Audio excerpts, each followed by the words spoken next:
Duh, PR udah selesai nih. Keluar cari udara segar.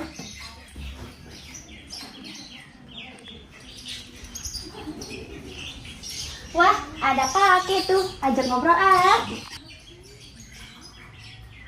Sini, Ndok.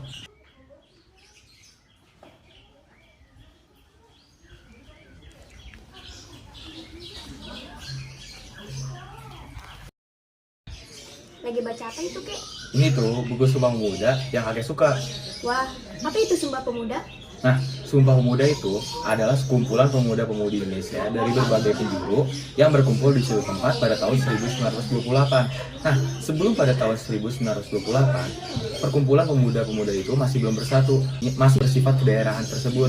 Jadi mereka masih ada dari Sumatera, Sulawesi, Papua, Ambon, Jawa. Mereka itu belum memberikan pendapat mereka masing-masing di suatu tempat, yaitu di Batavia. Oh gitu, Kek. Coba dong ceritain lagi lebih lengkapnya. Ndok mau diceritain lagi. Jadi, Dahulu kala terdapat suatu daerah yang hiruk pikuk kehidupan masyarakatnya, hanya mengenal kedamaian dan ketentraman. Masyarakat tersebut memiliki gaya hidup yang sederhana, seperti membajak sawah, bertani, dan memasak. Masyarakat kita belum mengenal adanya edukasi atau pendidikan. Membosankan sekali bukan? Sayangnya kedamaian dan ketentraman tersebut tidak berlangsung lama, dikarenakan kedatangan bangsa-bangsa asing Eropa yang hendak menguasai wilayah mereka. Salah satu bangsa Eropa terlama yang menjajah wilayah kita adalah Belanda. Belanda telah menguasai wilayah kita selama kurang lebih 350 tahun. Daerah tanpa nama itu akhirnya diberi nama Hindia Belanda oleh Belanda pada tahun 1602. Awalnya mereka datang ke wilayah kita hanya untuk berdagang dan membentuk aliansi perdagangan, guna memperkuat monopoli dan kekuasaan mereka. Namun kelamaan, timbul keserakahan dan ketamakan di dalam hati mereka dan ingin menguasai wilayah kita.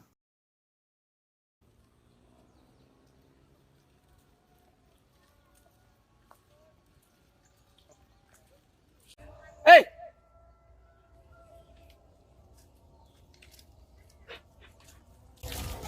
Kenapa mas? di mana uang kamu? Belum ada duit mas, belum ada Tidak duit. bisa begitu. Tunggu dua Seharusnya bulan, hari tunggu ini. 2 bulan. Sini senjata kamu. Ini Jangan uang. pak.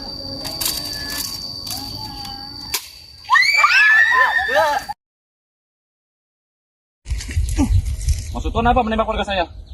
Berani kamu? Lebih baik Tuan pergi atau mati di tangan saya. Tuan, seharusnya kita pergi saja dari sini. Ayo pergi.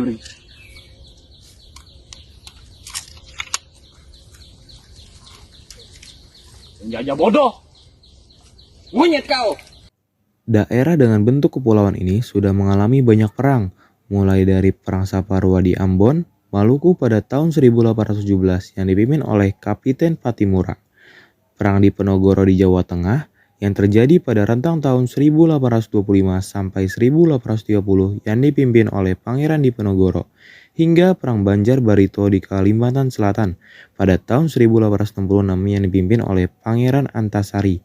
Itulah beberapa contoh peperangan dahsyat antara bangsa kita melawan Belanda. Peperangan ini melakukan demi mempertahankan tempat tinggal dan kedudukan mereka. Pada saat itu, bangsa kita belum mengerti apa arti dan makna persatuan kesatuan yang sesungguhnya. Pada tahun 1890, tokoh politik berkebangsaan Belanda bernama Konrad Theodor van de Venter mengemukakan politik etis. Politik etis digunakan untuk menyelamatkan hak-hak rakyat Indonesia. Selain itu, politik etis juga dijadikan sebagai desakan golongan liberal kepada parlemen kolonial Belanda. Ia mengisahkan bagaimana perjuangan dari rakyat Indonesia yang hasil justrunya dinikmati oleh rakyat Belanda. Kisah tersebut dituliskan di dalam majalah The Gids dengan judul Eeuw Erschuld atau Hutang Budi. Gagasan yang dikemukakan oleh Van de Venter ini mendapatkan dukungan penuh dari Ratu Wilhelmina. Dukungan dari Ratu Wilhelmina juga dibutuhkan melalui terbitnya kebijakan baru yang berisi mengenai program-program untuk para penduduk wilayah jajahan.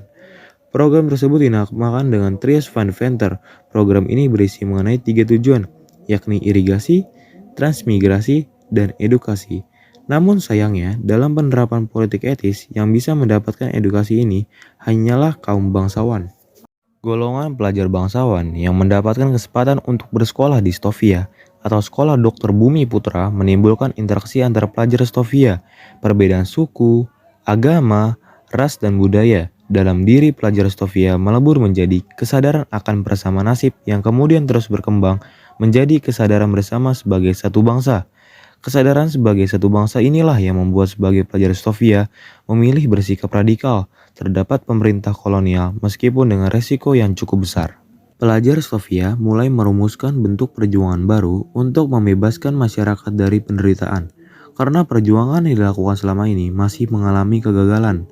Perjuangan dengan menggunakan kekuatan pemikiran dinilai sebagai cara baru yang tepat untuk mengusir penjajahan.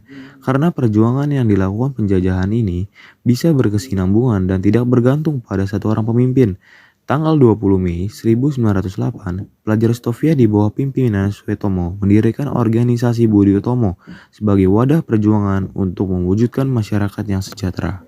Kelahiran Budi Utomo dianggap sebagai sebuah keajaiban karena kelahirannya mampu mempengaruhi pemuda-pemuda lain di Nusantara untuk mendirikan berbagai organisasi kedaerahan seperti Sekarukun, Trikoro Darmo, Jong Batak, Jong Minahasa, Jong Islami Tenbon, dan lain sebagainya. Perhimpunan Indonesia, organisasi pemuda-pemuda pelajar di luar negeri, adalah pelopor pertama bahwa ini saatnya mereka melakukan pergerakan, menyatukan pemikiran-pemikiran, dan untuk mempersatukan para pemuda lainnya sebagai modal untuk terbebas dari penjajah dan mencapai kemerdekaan. Masyarakat pribumi yang selama ini dianggap terbelakang mampu merumuskan bentuk perjuangan baru yang dapat menggetarkan sendi-sendi sistem pemerintahan kolonial Belanda. Suetomo, Gunawan, dan Muhammad Yamin merupakan 3 orang pelajar Stovia dengan usia muda yang mampu membuat gempar pemerintah kolonial Belanda. Dan tibalah pada saatnya pemuda-pemudi Indonesia bersatu pada peristiwa Sumpah Pemuda yang berlangsung pada tanggal 30 April sampai 2 Mei 1926. Inilah saatnya